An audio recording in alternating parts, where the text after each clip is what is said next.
Bismillahirrahmanirrahim. Assalamualaikum warahmatullahi wabarakatuh. Alhamdulillah. Alhamdulillahilladzi ja'ala Ramadhana shahra siyam. Syahrul ladzi unzila fihi al-Qur'an hudan lin-nasi wa bayyinatin minal huda wal furqan. Syahadu an la ilaha illallah wahdahu la syarika lah wa asyhadu anna Muhammadan 'abduhu wa rasuluh. Allahumma shalli wa sallim wa barik wa karrim wa 'azim ala sayyidina Muhammadin wa ala alihi wa sahbihi ajma'in wa sallama tasliman katsiran. Amma ba'd. Ayyuhal hadirin wal hadirat, jamaah salat sunnah tarawih dan salat isya Masjid Al-Hijrah yang insyaallah kita semua yang hadir mudah-mudahan senantiasa dimuliakan dan dirahmati oleh Allah Subhanahu wa taala. Amin ya rabbal alamin. Malam ini bertepatan dengan malam 17 Ramadan. Bangsa kita biasanya mengadakan peringatan malam yang disebut dengan peringatan Nuzulul Quran. Itu yang mengingatkan peristiwa diturunkannya Al-Quran pertama kali oleh Allah melalui malaikat Jibril kepada Rasulullah di malam Jumat tanggal 17 Ramadan kepada Nabi Muhammad SAW, yaitu surah Al-Alaq ayat 1 sampai 5. Iqra wa rabbukal sampai akhir ayat. Malam ini kita peringati untuk yang kesekian kalinya. Hadirin yang dirahmati Allah Subhanahu wa taala, kita pahami bahwasanya nuzulul Quran itu terdiri dari dua kosakata, yaitu nuzul dan Quran. Nuzul berasal dari kata nazala yanzilu nazlan nuzulan atau nazala yunazzilu tanzilan, yang artinya turun dari atas ke bawah atau turun secara bertahap, nazzala. Sedangkan Al-Quran itu dimaknai ada dijadikan sebagai isim alam yang memang namanya Al-Quran, sebuah nama. Tapi kalau dari kosakatanya Al-Quran itu berasal dari kata qara'ah, yaqra'u Qur'anan atau qira'atan yaqra'. Qara'ah telah membaca, yaqra'u sedang akan membaca, qira'atan Qur'anan bacaan, Iqra bacalah. Jadi Al-Quran adalah maknanya adalah bacaan. Maka kata nuzul diidopahkan, dimasukkan ke dengan kalimat Al-Quran menjadi nuzulul Quran yang artinya turunnya Al-Quran. Kita ketahui para ulama menetapkan bahwanya turunnya Al-Quran itu kepada baginda Nabi besar Muhammad SAW sebelumnya melalui beberapa tahap. Yang tahap pertama, Allah turunkan Al-Quran nuzulan jumlatan wahidan, sekaligus dari surah Al-Fatihah, Al-Baqarah sampai An-Nas diturunkan sekaligus. Di mana? Di Lauhil Mahfuz namanya. Apa Lauhul Mahfuz? Lauhul Mahfuz tempat gaib. Lauh itu artinya lembaran, papan yang besar, tapi hal yang gaib yang nggak bisa kita lihat, kita baca, kita ketahui, hanya Allah yang tahu. Mahfuz yang terpelihara, Lauhul Mahfuz tempat yang terpelihara. Tempat apa? Tempat Allah menyimpan catatan-catatan yang akan terjadi kepada makhluk yang secara detail, termasuk Al-Quran itu diturunkan Allah ke Lauhul Mahfuz. Dari Lauhul Mahfuz tahap keduanya Allah turunkan ke tempat atau rumah yang mulia, namanya disebut Baitul Izzah.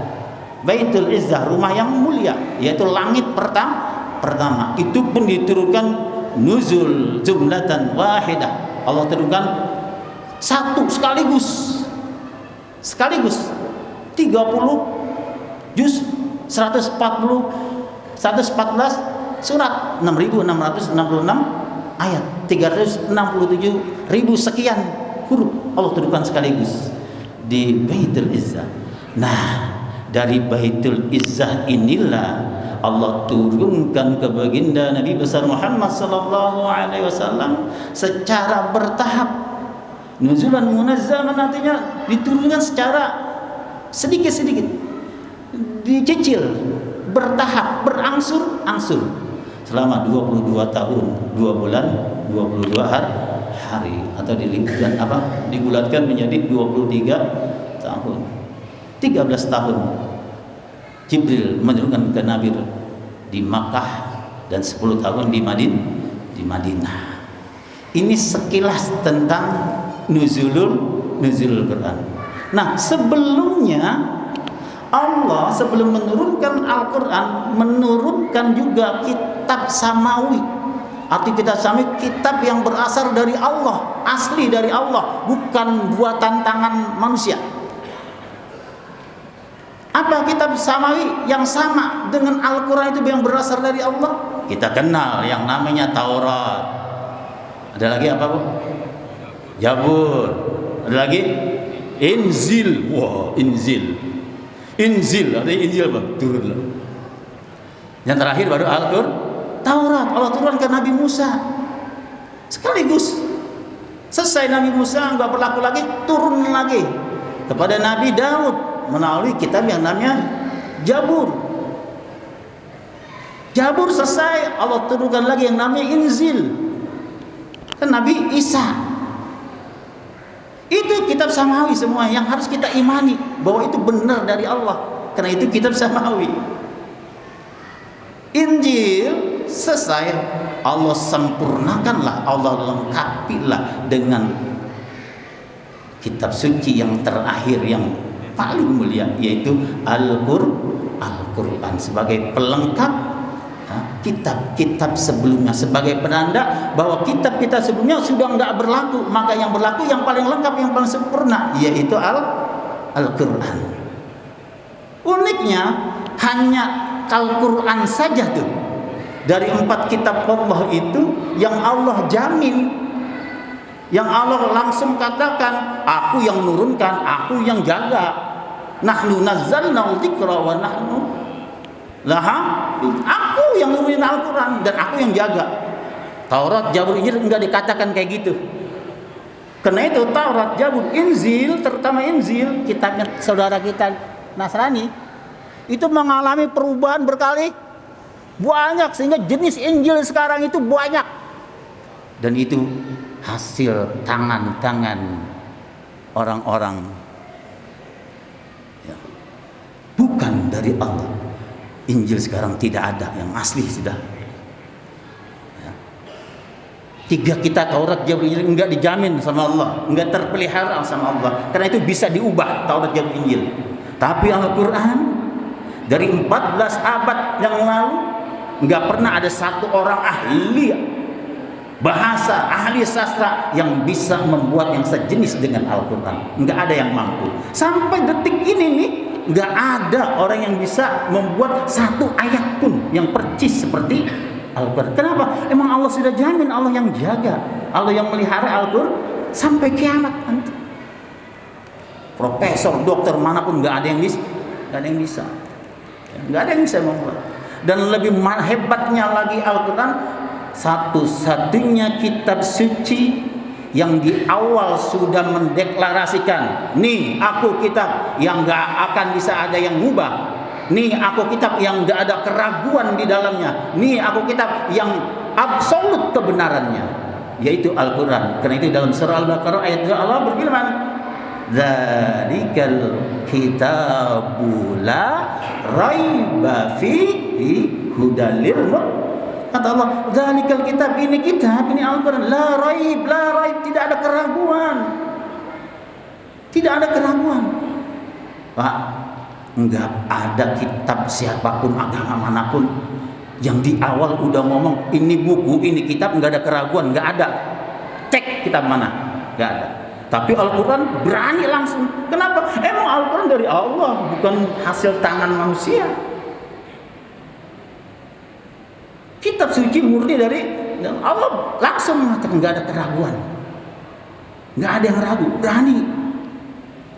Orang sehebat apapun menulis hasil karya, hasil tulisan, skripsikah bagi para sarjana, tesiskah bagi para master, ya, disertasikah bagi para doktor-doktor, atau disertasi bagi para profesor-profesor. Nggak ada yang berani di tulisannya di awal di pembukaan dia ngomong ini tulisan pasti benar, nggak ada keraguan, nggak ada yang berani. Pasti awalnya ngomong apa? Mohon maaf atas segala kekurangan jika ada kekurangan dalam penulisan buku kitab ini. Tapi Al-Quran udah ngomong langsung la raib, tidak ada keraguan. Ini harus menguatkan kepada kita. Ini kitab suci kita, Bapak Ibu, Al-Quran. Saat ini sudah banyak orang yang melalaikan, yang menjauh dari Al-Quran. Nih, nuzulul Quran, bukan sekedar memperingati. Walaupun kita nggak memperingati sini, kita cari semangat nuzulul Quran. Kita jadikan Al-Quran sebagai apa? Hudan, sebagai petunjuk buat kita dalam menjalani kehidupan di dunia dan akhirat. Ayolah hadirin yang dirahmati Allah Subhanahu wa taala. Ramadan yang masih berapa hari lagi? Di sini berapa hari lagi kira-kira? 14 sampai 13. 11 lagi. Buru-buru lebaran ya 11. Baru 17 berarti masih ada 12 hari lagi. Ya. Ini Ramadan, para ulama mengatakan apa? Ramadan syahrul Quran. Ramadan adalah bulan Al-Quran. Ya. Karena itu para ulama dulu ketika masuk Ramadan, seluruh aktivitas henti tuh.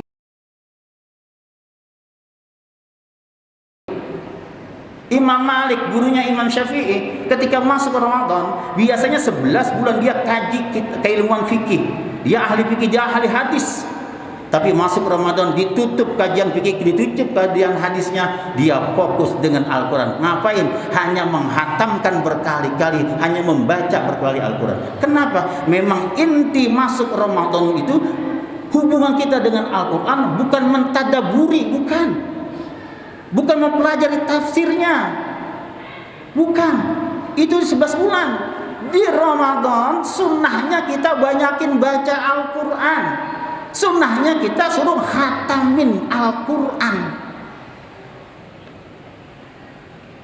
Oh, kalau gitu baca mulu kapan waktu? 11 bulan tadaburi.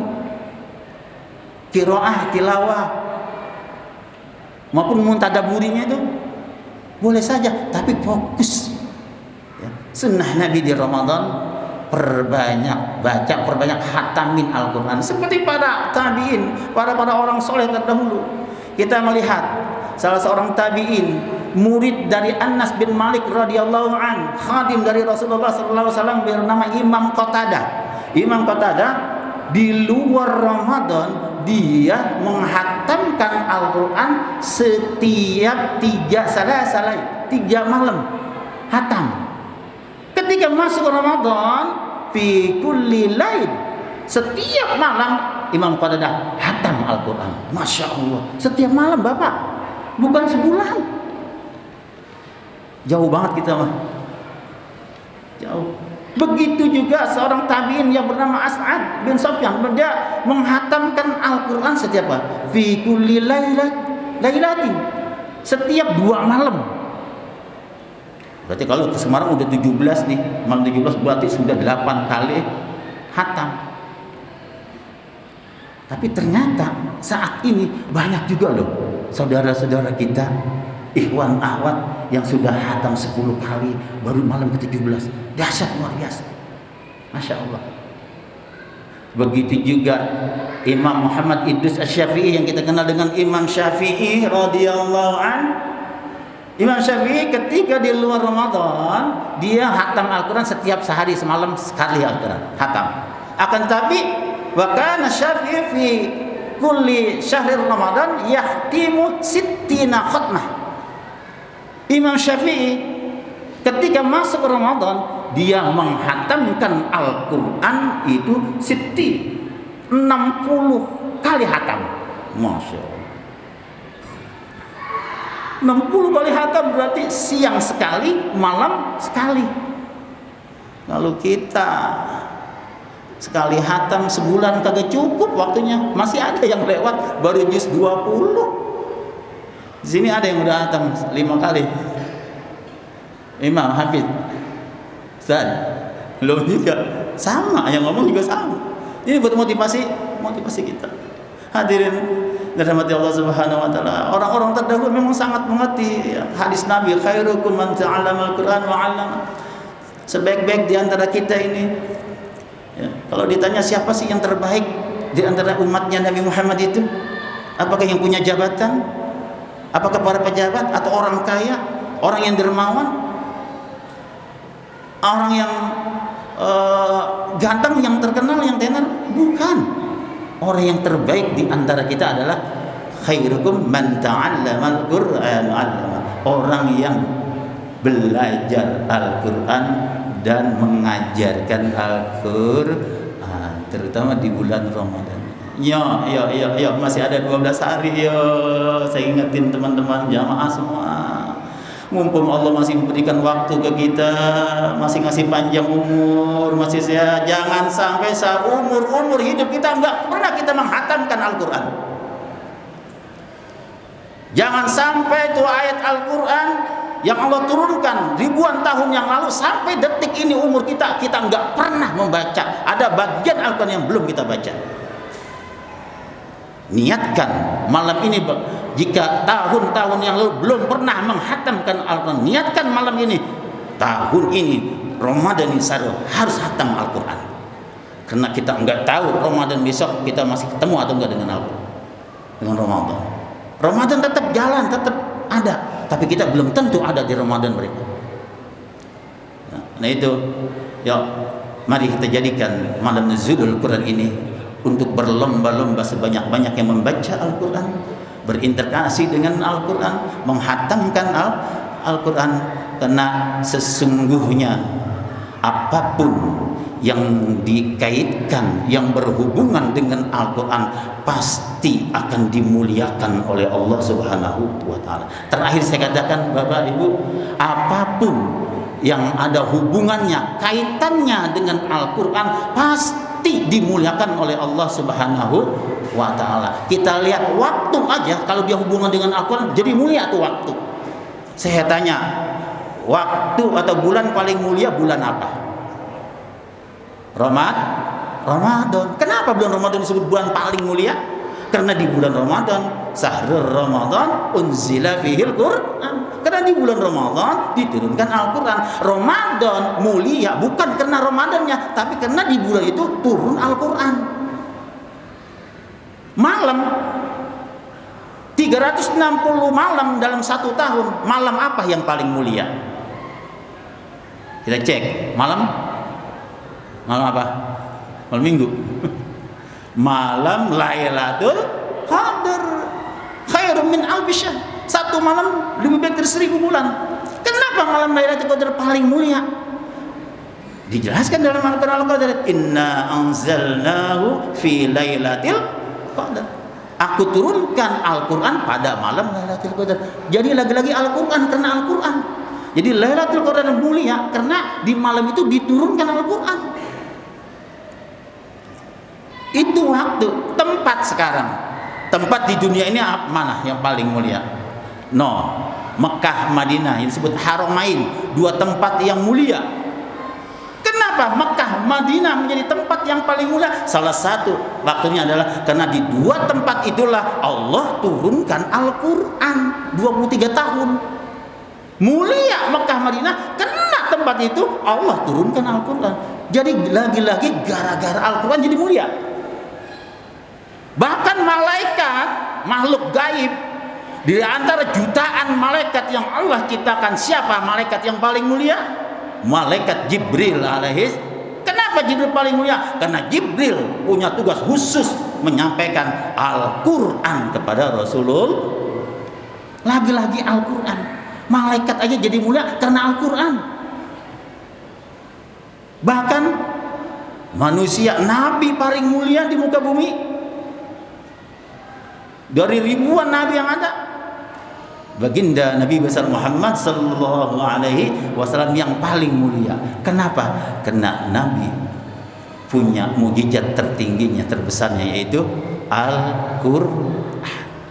Yuk, jadi kalau kita ingin mulia, dimuliakan oleh Allah di dunia dan akhirat, perbanyak interaksi, berhubungan, keterkaitan diri kita dengan Al-Quran. Mudah-mudahan Allah muliakan diri kita sebelum kita menghadap Allah Subhanahu wa taala. Allah kuatkan, kaitkan diri kalbu kita untuk dekat, senang membaca, senang mengkaji, senang membuka Al-Quran sebagai kitab suci kita, sebagai mukjizat terbesar baginda Nabi besar Muhammad sallallahu alaihi wasallam, ya, sebagai kitab suci yang kelak akan memberikan syafaat kepada kita nanti fi qabr, di dalam kubur. Al-Quran memberikan syafaat di hari kiamat pun. Al-Quran memberikan syafaat kepada siapa? Kepada orang-orang yang pasti senang dan banyak membaca waktu dia hidup di dunia. Allahumma rahamna bil Quran. Ya Allah, rahmatilah kami dengan Al-Quran. Ya Allah, muliakanlah kami dengan Al-Quran dan matikanlah kami membawa iman dengan Al-Quran. Amin ya Allah ya Rabbal alamin. Hadanallahu ya ajma'in. Assalamualaikum warahmatullahi wabarakatuh.